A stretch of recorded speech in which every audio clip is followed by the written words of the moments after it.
మిత్రులందరికీ శుభోదయం. నేను మీ హరి. మరి పర్స్పెక్టివ్స్ నుంచి చాలా చాలా ఇంపార్టెంట్ వరుస క్లాసులు జరుగుతున్నాయండి.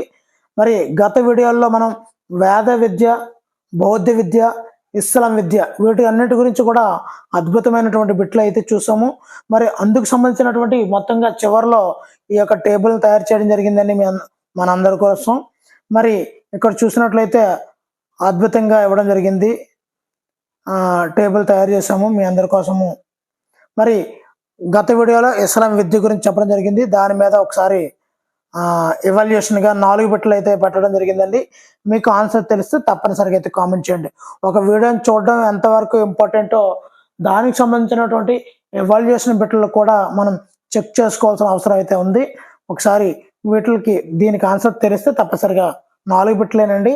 తర్వాత మనం ఆధునిక విద్యా విధానంలోకి వెళ్ళిపోతున్నామండి.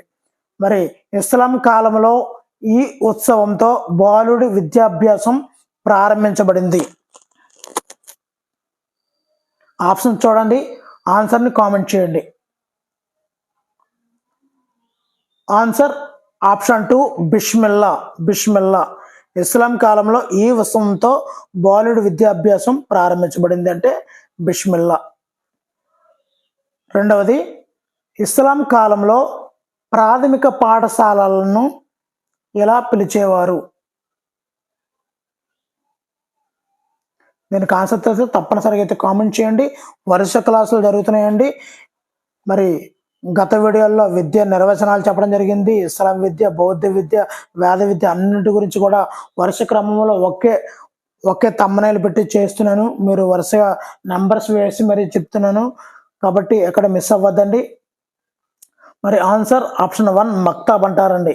ఇస్లాం కాలంలో ప్రాథమిక పాఠశాలలను ఎలా పిలిచేవారంటే మక్తాబు. మరి ఇప్పుడు మహమ్మదీయులలో ప్రప్రథమంగా పిల్లలకు నిర్వహించు విద్యాభ్యాస ఉత్సవమును ఎలా పిలిచేవారు? అంటే క్వశ్చన్ ఏ విధంగా అయినా అడుగుతాడు, ఈ విధంగానే కాదు అనే తెలియజేయడానికే రకరకాల డిఫరెంట్ స్ట్రాటజీలు ఉపయోగిస్తూ బిట్లను తయారు చేస్తున్నామండి. Answer option 2 Bismillah. నాలుగవది, మధ్యయుగం నాటి మక్తాబులు అనే విద్యా సంస్థలు ఇందుకు సంబంధించినవి?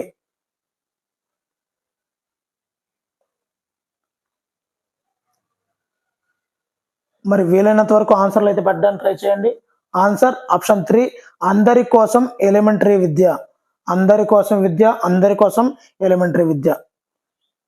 మరి ఇప్పుడు ఆధునిక విద్యా విధానం అనే టాపిక్ నుండి చాలా ఇంపార్టెంట్ బిట్లు చూద్దామండి. వీడియో నచ్చితే తప్పనిసరిగా లైక్ చేయండి. ఇలాంటి మరిన్ని వీడియోల కోసం ఛానల్ సబ్స్క్రైబ్ చేసుకోండి. ఇంకా లేట్ లేకుండా టాపిక్లకు వెళ్ళిపోదాం. ఎవరి రాకతో ఆధునిక విద్యా విధానం ప్రారంభమైంది? ఎవరి రాకతో ఆధునిక విద్యా విధానం ప్రారంభమైంది? ఆన్సర్ ఆప్షన్ 4 పోర్చుగీసు వారి రాకతో ఆధునిక విద్యా విధానం అనేది ప్రారంభమైంది.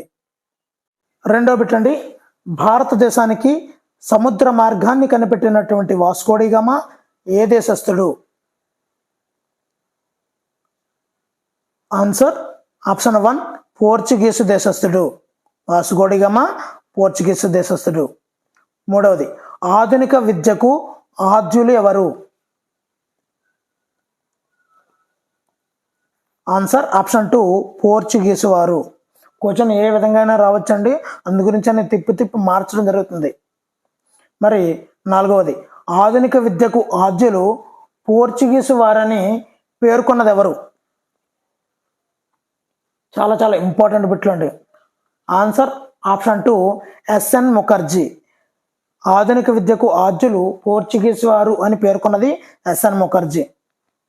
ఐదవది, బొంబాయి దగ్గర సెయింట్ కళాశాలను స్థాపించినటువంటి పోర్చుగీసు మత ప్రవక్త ఎవరు? Answer option 1 saint Francis Xavier. Saint Francis Xavier. ఆరవది, భారతదేశంలో మొట్టమొదటి ముద్రణాలయం ఎక్కడ స్థాపించారు? భారతదేశంలో మొట్టమొదటి ముద్రణాలయం ఎక్కడ స్థాపించారు? Answer option 4 Cochin. కొచ్చిన్. 7వది ఈస్ట్ ఇండియా కంపెనీ భారతదేశంలో ఎప్పుడు స్థాపించారు? ఈస్ట్ ఇండియా కంపెనీ భారతదేశంలో ఎప్పుడు స్థాపించారు? ఆన్సర్ ఆప్షన్ 4 1600 సంవత్సరంలో డిసెంబర్ 31వ తేదీన ఈ ఈస్ట్ ఇండియా కంపెనీని స్థాపించడం జరిగింది. 8వది పీటర్ అనే యువకుడిని కంపెనీ ఇంగ్లాండ్ పంపించి క్రైస్తవ మతం మీద శిక్షణ ఇప్పించింది అని పేర్కొన్నది ఎవరు? పీటర్ అనే యువకుడిని కంపెనీ ఇంగ్లాండ్ పంపించి క్రైస్తవ మతం మీద శిక్షణ ఇప్పించింది అని పేర్కొన్నది. Answer option 4 N N Law. N N Law. 9వది promotion of learning in India గ్రంథ రచయిత ఎవరు? Promotion of learning in India గ్రంథ రచయిత. Answer option 2 N N Law. 10వదండి ఆధునిక విద్యా పితామహుడిగా ఎవరిని పేర్కొంటారు? Answer option 2 Charles grant.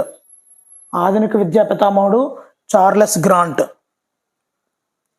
11వది ఆధునిక భారతదేశంలో భారతీయులకు ఆంగ్ల ఆవశ్యకతను గుర్తించింది. Answer option 3 Charles grant.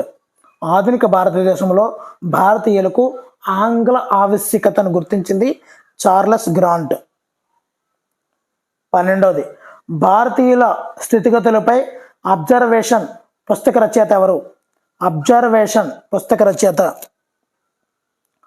Answer option 1 Charles Grant. Charles Grant. 13వది చార్లెస్ గ్రాంట్ అబ్జర్వేషన్ అనే పుస్తకంలో భారతీయులను బాగుపరచాలంటే ఈ క్రింది చర్యలు తీసుకోవాలని సూచించాడు. చాలా చాలా ఇంపార్టెంట్ అండి. ఆప్షన్ 4 పైవన్నీ ఆంగ్ల విద్య అందించడము, క్రైస్తవ మత స్వేచ్ఛ, ఇవన్నీ కూడా భారతీయులు బాగుపరచాలి, ఈ చర్యలు తీసుకోవాలని అబ్జర్వేషన్ అనే పుస్తకంలో చార్లెస్ గ్రాంట్ చెప్పడం అయితే జరిగిందండి. 14వది చార్లెస్ గ్రాంట్ రాసినటువంటి అబ్జర్వేషన్స్ అనే పుస్తకాన్ని బ్రిటిష్ పార్లమెంట్లో ప్రవేశపెట్టింది ఎవరు? Answer option 1 Wilberforce. Wilberforce. 15వది బ్రిటిష్ ప్రభుత్వం భారతీయులకు విద్య అందించడం కోసం ఏ చట్టంలో ప్రకటించింది? బ్రిటిష్ ప్రభుత్వం భారతీయులకు విద్య అందించడం కోసం ఏ చట్టంలో ప్రకటించింది? ఆన్సర్ ఆప్షన్ 2 1813 చార్టర్ చట్టం. 1813 చార్టర్ చట్టం. 16వది దీని ఫలితంగా దేశంలో ప్రాక్ పశ్చిమ వాదం బయలుదేరింది. ప్రాక్ పశ్చిమ వాదము బయలుదేరింది. చాలా ఇంపార్టెంట్ అండి. ఆన్సర్ ఆప్షన్ 4 1813 చార్టర్ చట్టం. 17వది ఈ క్రింది వానిలో 1813 చార్టర్ చట్టంలో పేర్కొననిది. ఆన్సర్ ఆప్షన్ 4 విద్యకు కంపెనీ బాధ్యత వహించకపోవడం అనేది పేర్కోలేదండి. 1813 చార్టర్ చట్టంలో ఏం పేర్కొన్నారు అంటే క్రైస్తవ మత స్వేచ్ఛ, విద్యకు ₹1,00,000 కేటాయించడము, విద్యకు కంపెనీ బాధ్యత వహించడం అనేది ఇవన్నీ కూడా పేర్కొన్నారు. పేర్కొంది మాత్రం ఆప్షన్ 4 అండి. 18వది ఆంగ్ల భాష కోసం ఉద్యమించినటువంటి సంఘ సంస్కర్త ఎవరు? Answer option 2 Raja Rammohan Roy. 19వది కంపెనీకు ఉన్న తక్కువ వ్యయంతో అందరికీ విద్య అందించడం సాధ్యం కాదు, అందుకు కంపెనీ ధనవంతులకు మాత్రమే విద్య అందించడం కోసం ప్రతిపాదించినటువంటి సిద్ధాంతం ఏది? ఆన్సర్ ఆప్షన్ 2 అధోముఖ వడపోత సిద్ధాంతం. చాలా చాలా ఇంపార్టెంట్ అండి. అధోముఖ వడపోత సిద్ధాంతం. 20వ బిట్ అండి. ప్రాక్ పశ్చిమవాద నివారణ కోసం విలియం బెంటింగ్ నియమించిన కమిషన్ ఏది? ప్రాక్ పశ్చిమవాద నివారణ కోసం విలియం బెంటింగ్ నియమించిన commission. Answer option 3 Lord Macaulay commission. 21ది భారతదేశ మొట్టమొదటి న్యాయ సభ్యుడు ఎవరు? భారతదేశ మొట్టమొదటి న్యాయ సభ్యుడు ఎవరు? Answer option 1 Lord Macaulay. 22ది సాహిత్యం అంటే ఆంగ్ల సాహిత్యమే అని పేర్కొన్నది ఎవరు? Answer option 3 Lord Macaulay. చాలా చాలా ఇంపార్టెంట్ బిట్లు అండి. భారతీయులు పండితులే కారు. పండితులు అంటే ఎవరో తెలుసా? తత్వశాస్త్రం, మిల్టన్ సాహిత్యం తెలిసిన వాడే అని పేర్కొన్నది ఎవరు? Answer option 2 Lord Macaulay. 24ది భారతదేశంలో ఉన్న పుస్తకాలు అన్నీ ఐరోపా ఖండంలో ఒక గ్రంథాలయంలోని ఒక షెల్ఫ్కు కూడా సరిపోవు అని పేర్కొన్నది ఎవరు? Answer option 2 Lord Macaulay. 25ది భారత విద్యా లక్ష్యం గుమస్తాలను తయారు చేయడమే అని పేర్కొన్నది? Lord Macaulay. 26ది నూతన విద్యా విధానానికి ఆంగ్లం తాళం చెవి లాంటిది అని పేర్కొన్నది? Answer option 2 wood. తాళం చెవి లాంటిది అని పేర్కొన్నది would. 27ది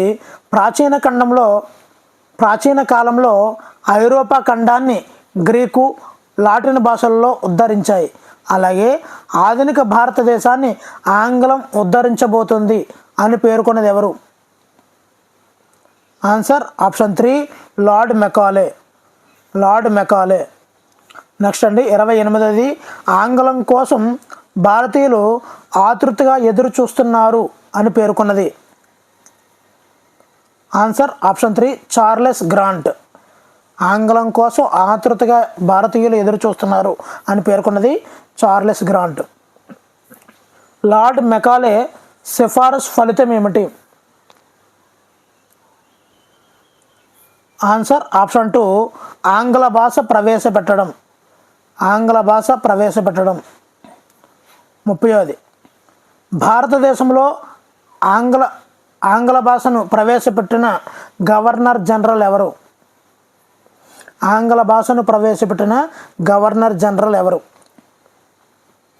answer option 4 William Bentinck. మరి వీడియో నచ్చితే తప్పనిసరిగా లైక్ చేయడం మర్చిపోవద్దండి. మీరు ఇచ్చే లైక్, కామెంట్లో మాకు బహుమానాలు. 31ది భారతీయులకు ఆంగ్లం తప్ప ప్రత్యామ్నాయం లేదు అని పేర్కొన్నది ఎవరు? Answer option 1 Lord Macaulay. మరి ఈ వీడియోలో చివరి పెట్టండి. వీడియో నచ్చితే తప్పనిసరిగా లైక్ చేయండి. మరి ఆంగ్ల భాషలో చదివిన వారికి ఉద్యోగాలు ఇస్తానని ప్రకటించినటువంటి గవర్నర్ జనరల్ ఎవరు? ఆంగ్ల భాషలో చదివిన వారికి ఉద్యోగాలు ఇస్తానని ప్రకటించిన గవర్నర్ జనరల్ ఎవరు? దీనికి ఆన్సర్ తెలుసా తప్పనిసరిగా కామెంట్ చేయండి. మరి నెక్స్ట్ వీడియోలో స్వాతంత్ర పూర్వపు విద్యా కమిషన్లు వీటి గురించి టాపిక్ గురించి చూద్దామండి. వీడియో నచ్చితే తప్పనిసరిగా లైక్ చేయండి. ఇలాంటి మరిన్ని వీడియోల కోసం ఛానల్ సబ్స్క్రైబ్ చేసుకోండి. Thank you for watching. Me Hari signing out.